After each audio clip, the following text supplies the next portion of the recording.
क्या कोई इंसान इतना पत्थर दिल हो सकता है कि वो अपने घर के एक एक सदस्यों को मौत के घाट उतारता जाए और उसके बावजूद वह अपने घर में यह दिखावा करे कि वह एकदम आदर्श और सज्जन व्यक्ति है। आज की कहानी किसी हॉरर फिल्म से संबंधित नहीं है, बल्कि केरल के गांव कूड़ाथाई की खौफनाक हकीकत है, जिसमें एक महिला जिसने 14 साल तक यह दिखावा किया कि वह एक प्रोफेसर है, कॉलेज में एक ऊंचे पद पर है, लेकिन असल में उस महिला के हाथ रंगे थे 6 कत्ल से। महिला इतनी क्रूर थी कि इसने अपनी सास को मारा, अपने ससुर को मारा, अपने पति को मारा और अपने कुछ रिलेटिव्स को भी मारा और साथ में 2 साल की मासूम बच्ची को भी मार दिया। आज की वीडियो में हम पर्दा उठाएंगे जॉली जोसेफ के उस भयानक सच से जिसने भारतीय न्याय व्यवस्था को भी हिला के रख दिया, और साथ में यह भी जानेंगे कि उसने अपने आप को 14 सालों तक कानून से कैसे बचा के रखा और अपने परिवार में रहकर भी उसने यह नहीं पता लगने दिया कि असली कातिल वही है, और ऐसा क्या हुआ जिससे वह पकड़ी गई। चलिए शुरू करते हैं आज की रूह कपा देने वाली मर्डर मिस्ट्री को।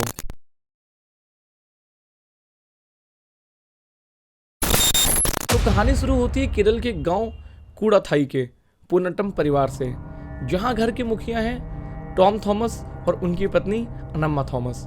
टॉम थॉमस और अनम्मा थॉमस दोनों ही सरकारी रिटायर्ड कर्मचारी हैं और उनके 3 बेटे हैं, राय थॉमस, साजू थॉमस और रोजी थॉमस। अभी लगभग सन 2000 का समय होता है और घर में रॉय थॉमस की शादी की बात चलने लगती है और इनके लिए एक लड़की ढूंढी जाती है, जॉली जोसेफ, जो कि अपने आप को बहुत ज़्यादा पढ़ा लिखा, प्रतिष्ठित और बहुत काबिल बताती है।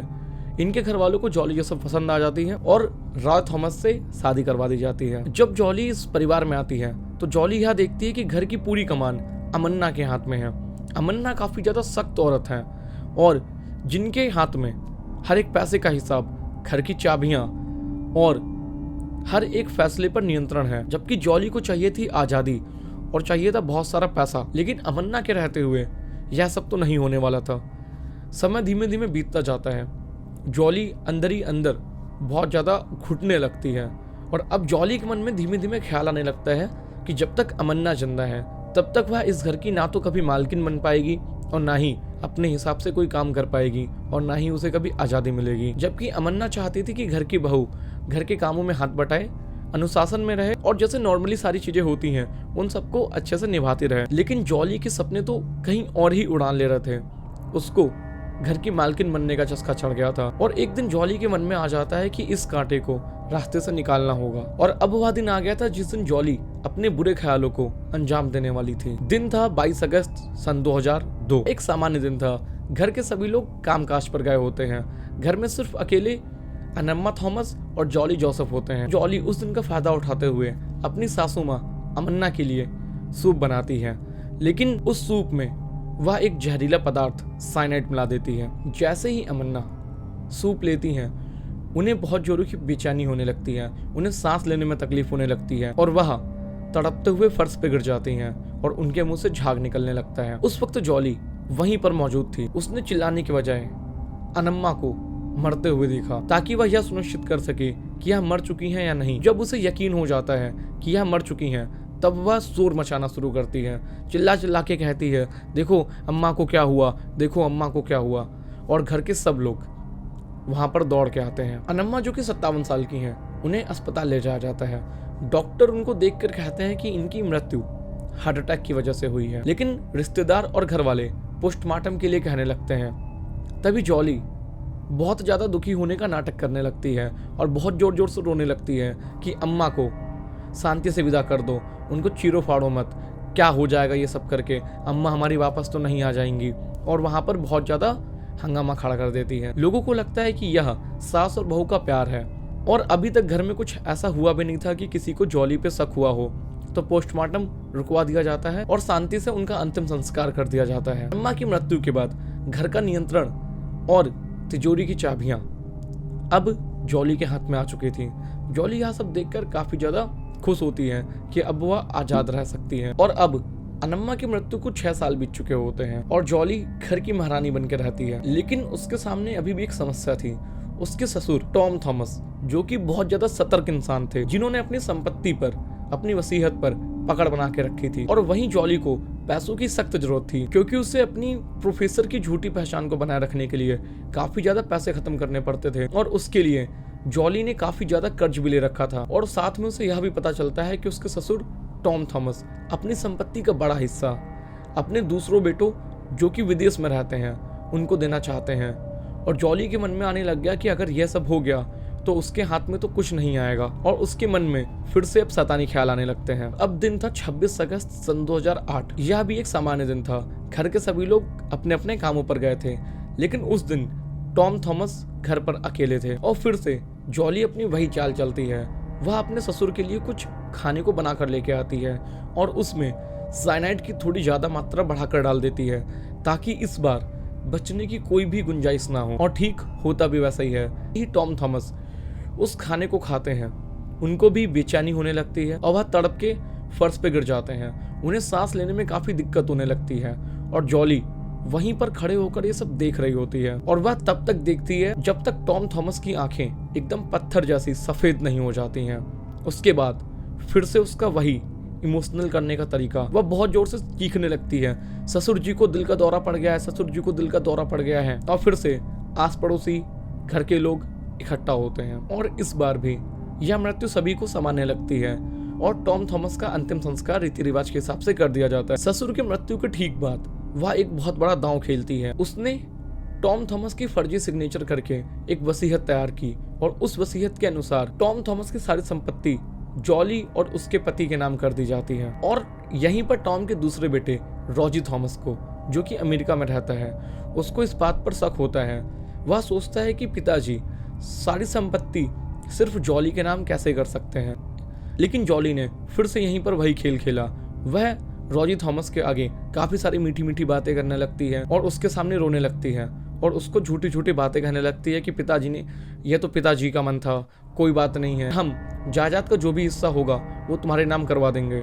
और यह सब कहकर रॉजी थॉमस को चुप करवा देती है और रॉजी थॉमस वापस से अमेरिका चला जाता है। अब जॉली के लिए रास्ते से ससुर भी हट गए थे और घर की सारी जमीन और घर उसका हो गया था। लेकिन अब शुरू होने वाला था सबसे बड़ा ट्विस्ट, क्योंकि जॉली के बहुत सारे राज अब उसके पति रॉय थॉमस को पता चलने लग गए थे। अब रॉय थॉमस जॉली के ऊपर शक करने लग गया था। रॉय थॉमस काफी सीधा इंसान होता है, लेकिन उसे अपनी पत्नी जॉली के झूठे बातों पर, फिजूल खर्चों पर बहुत ज्यादा शक होने लगता है और इन लोगों के बीच में इसी चीज को लेकर लड़ाइयां बढ़ने लगती हैं। और साथ में रॉय को यह भी पता चल चुका होता है कि जॉली सिर्फ प्रोफेसर होने का दिखावा करती है, जबकि वह असल में कोई प्रोफेसर नहीं है। और इन्हीं सारी बातों के तनाव में आकर रॉय अब शराब पीना शुरू कर देता है और घर में आके काफी झगड़ा, लड़ाई ये सब करना शुरू करता है। और यह चीज जॉली को कहीं ना कहीं बहुत ज्यादा चुभने लगती है और अब उसका पति उसके लिए बोझ बन जाता है। और फिर जॉली के मन में ख्याल आता है कि क्यों ना अब अपने पति को भी रास्ते से हटा देना चाहिए। अब उसका पति उसके लिए मुसीबत बन चुका था। वह उसके राज कभी भी सबके सामने खोल सकता था। और एक दिन 30 सितंबर सन 2011 को जब घर में काफी सन्नाटा छाया हुआ होता है, तब जॉली अपने पति रॉय के लिए चावल और सब्जी बनाकर लेके आती है और इस बार उसने फिर से उस खाने के अंदर साइनाइड मिलाया होता है। रॉय जैसे ही उस खाने को खाता है उसकी भी वही हालत होने लगती है। वह तड़पने लगता है, जमीन पर गिर जाता है, उसे सांस लेने में काफी दिक्कत होने लगती है और जॉली वहीं पर खड़े होकर यह सब बहुत इत्मीनान से देख रही होती है, मानो उसे यह सब देखते हुए काफी मजा आता है। लेकिन यहाँ पर जॉली की क्रूरता देखिए, वह अपने पति को, जो कि अभी तड़प रहा होता है, अस्पताल ले जाने में बहुत देरी करती है ताकि रास्ते में ले जाते समय उसकी मृत्यु हो जाए और लोगों का उस पर शक भी ना जाए। और ठीक होता भी वैसे है। जब जॉली के पति तड़प रहे होते हैं तब वह अपने आस पड़ोसी को चिल्ला के बुलाती है और जल्दी से सब लोग उसे अस्पताल ले जा रहे होते हैं। लेकिन रॉय थॉमस वहीं आधे रास्ते में दम तोड़ देता है और जब वह अस्पताल पहुंचते हैं तो रॉय को मृत घोषित कर दिया जाता है। लेकिन रॉय की अचानक मृत्यु देखकर उसके मामा एम मैथ्यू, जिनको इस बात पर बहुत शक होता है, वह पोस्टमार्टम की जिद करने लगते हैं। और वहीं पर जॉली पोस्टमार्टम की बात सुनकर काफी ज्यादा डर जाती है और वह वहां पर बहुत ज्यादा रोना पीटना शुरू कर देती है कि नहीं, हमारे पति का पोस्टमार्टम नहीं होगा, मेरे पति हैं, मैं पोस्टमार्टम नहीं करने दूंगी, और ये सब करने लगती है। लेकिन इस बार उसका यह प्रयास विफल हो जाता है और डॉक्टर उसे पोस्टमार्टम के लिए भेज देते हैं। पोस्टमार्टम में यह पता चलता है कि उसके पेट के अंदर साइनाइड मिला है। और अब पुलिस जॉली के पास पूछताछ के लिए आती है। जॉली एक नई कहानी रचती है। जॉली यह कहती है कि उसके पति ने काफ़ी ज़्यादा कर्ज ले लिया था जिसको वह वापस नहीं कर पा रहे थे, जिसकी वजह से उनका मानसिक स्तर बहुत ज़्यादा बिगड़ता जा रहा था और शायद इसी बात को लेके उन्होंने खुदकुशी कर ली। लेकिन सबसे हैरानी की बात तो यह है कि पुलिस भी उसकी बातों पर विश्वास कर लेती है और आगे की जांच पड़ताल वहीं पर ख़त्म कर दी जाती है। और फिर से जॉली ने एक मृत्यु को आत्महत्या साबित कर दिया होता है और वापस से सब कुछ सामान्य हो जाता है। अब रॉय की मृत्यु के बाद जॉली को ऐसा लगता है कि वह आज़ाद है, लेकिन उसके मामा मैथ्यू, जो कि पुलिस के ऊपर बहुत ज़्यादा दबाव बना रहे होते हैं कि वापस से इस केस की छानबीन करनी चाहिए। उन्हें पूरा शक था कि यह आत्महत्या नहीं, किसी के द्वारा सोची समझी एक साजिश है। और यह सारी बातों को सोच सोच कर जॉली फिर से काफ़ी ज़्यादा परेशान होने लगा। अब उसके मन में फिर से वही सारी चीज़ें आने लगी कि अब उसे मामा को भी रास्ते से हटाना होगा, क्योंकि उसके मामा मैथ्यू हमेशा पुलिस से यह बात कहते थे कि मैं अपने बेटे को जानता हूँ कि वह कैसा है, वह कभी खुदकुशी तो कर ही नहीं सकता था और इतनी भी दिक्कत नहीं थी कि वह कर्ज वापस नहीं कर पाते। और ऐसे ही बहुत सारे प्रश्नों को लेके पुलिस के ऊपर दबाव बनाया जा रहा था। जॉली अंदर ही अंदर डरती जा रही थी। एक दिन सन 2014 में उसने मौके का फायदा उठाया और जिस दिन मैथ्यू घर पे अकेले थे उस दिन वह उनके लिए कॉफी बना के लाती है और उसमें भी वह साइनाइड मिला देती है। और कॉफी के पीते ही मामा मैथ्यू उनकी भी उसी हालत में मृत्यु हो जाती है। गांव वालों को भी यह सब देखकर लगा उनकी मृत्यु भी एक हार्ट अटैक की वजह से हुई है और इस बार फिर से जॉली बच जाती है। और अब जॉली के सामने उसका सबसे बड़ा दुश्मन, जिसकी वजह से वह फंस सकती थी, उसने उसे भी रास्ते से हटा दिया होता है। और इतनी मृत्यु के बाद अब वह अपने आप को घर में अकेला महसूस करने लगती है। इसलिए उसकी नज़र उसके पति के चचेरे भाई साजू पर जाती है। साजू शादीशुदा होता है, उसकी एक बेटी भी होती है, लेकिन फिर भी अब जॉली के मन में ख्याल आ जाता है कि उसे साजू से शादी करनी है। और फिर से जॉली के मन में एक नई प्लानिंग शुरू हो जाती है। अब दिन था मई सन 2014। एक दिन साजू के घर पे धार्मिक उत्सव हो रहा होता है। घर के सभी लोग खुश होते हैं, जॉली भी वहीं पर होती है। सब लोग बढ़िया से खुशियां मना रहे होते हैं, पूरा परिवार काफी खुश होता है। लेकिन जॉली ने साजू को पाने के लिए अपना पहला कदम उठाया। उसने उसकी बेटी, जिसका नाम अल्फाइन है, उसको बहुत ही सफाई से खाने के अंदर साइनाइड मिला के दे दिया। जैसे ही अल्फाइन वह खाती है, उसकी वहीं उस उत्सव में मृत्यु हो जाती है और वह उत्सव सबके लिए मातम बन जाता है। लेकिन अस्पताल में जाकर पता चलता है कि अल्फाइन की मृत्यु हो गई है। और वहीं जॉली सबको रो रो के यह समझा रही होती है कि साजू की बेटी अल्फाइन की मृत्यु गले में मीट का टुकड़ा अटकने की वजह से हुई है। और सबको यह मृत्यु सामान्य लगती है। 2 साल की बच्ची का कोई पोस्टमार्टम नहीं करवाना चाहता था, इस वजह से सब लोग इसको एक हादसा मानकर एक्सेप्ट कर लेते हैं और अल्फाइन भी अब रास्ते से हट जाती है। और अब जॉली के मन में सिर्फ एक ख्याल चलता है कि कैसे भी साजू की पत्नी को मारा जाए। एक दिन तभी साजू की पत्नी जॉली को बताती है कि उसे डेंटिस्ट के पास जाना है और वह उसके साथ चल ले। जॉली को यह सबसे सही मौका लगता है। जॉली उसके साथ डेंटिस्ट के पास जाती है और डेंटिस्ट से अपना चेकअप करवाती है। और जब वह चेकअप करा के वापस आती है तो जॉली उसे पीने के लिए पानी देती है और वह उस पानी के अंदर साइनाइड घोल देती है। और पानी के पीते ही साजू की पत्नी सिली उसकी वहीं पर मृत्यु हो जाती है।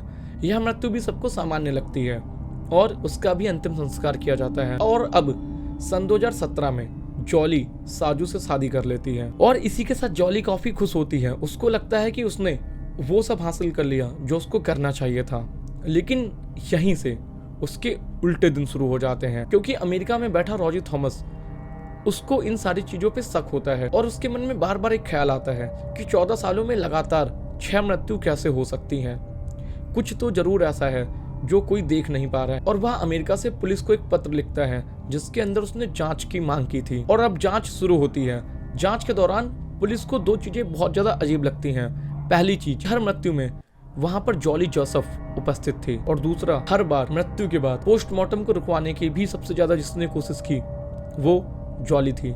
ये दोनों सबूत बहुत ज्यादा जॉली की तरफ इशारा करते हैं कि कहीं ना कहीं जॉली ही इन सारी चीजों के पीछे है। और अब पुलिस अपने शक को पक्का करने के लिए एक ऐसा कदम उठाती है जो किसी ने सोचा भी नहीं होगा। और यहीं से शुरू होती है पुलिस की असली जांच। जांच के अधिकारी थे केबी साइमन। जांच टीम ने सबसे पहले जॉली के कॉलेज जाकर पता लगाया, जहां पर जाके उन्हें यह पता लगता है कि इस नाम से कोई भी प्रोफेसर उनके स्कूल में नहीं है। और जांच करने पर यह पता चलता है कि जॉली जिस आईडी कार्ड को दिखाती थी वह एक फर्जी कार्ड था।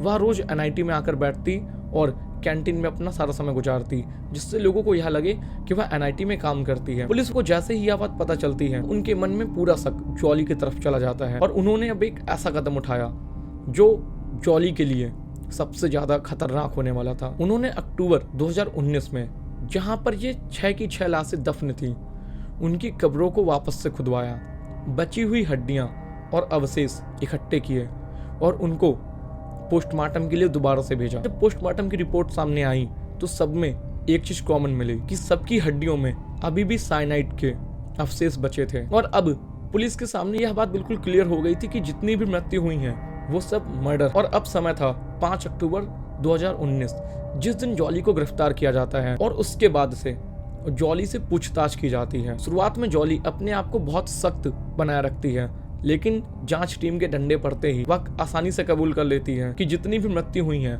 वह सब उसने की है। और साथ में वह यह भी बताती है कि उसे लोगों को मरते हुए तड़पते देखना बहुत ज्यादा सुकून देता है। और पुलिस वाले जब उससे पूछते हैं कि तुम्हें आखिरकार साइनाइड ला के किसने दिया, तब वह बताती है कि वह उसके एक दोस्त जो कि एक ज्वेलर है उससे साइनाइड लेके आती है। जॉली आज भी सजा काट रही है और इसी के साथ यह केस मर्डर मिस्ट्री खत्म हो जाती है। जॉली जोसेफ की कहानी हमको यह सिखाती है कि चाहे मुजरिम कितना भी ताकतवर क्यों ना हो, वह कानून की नजर से बच नहीं सकता। और अगर आपको यह मर्डर मिस्ट्री अच्छी लगी हो तो कमेंट करके जरूर बताइए कि आपको यह कैसी लगी। और साथ में अगर आप नए हैं तो मेरे चैनल को सब्सक्राइब कीजिए, मेरी वीडियो को लाइक कीजिए। तब तक मिलते हैं ऐसे ही किसी दूसरी मर्डर मिस्ट्री में। तब तक के लिए धन्यवाद।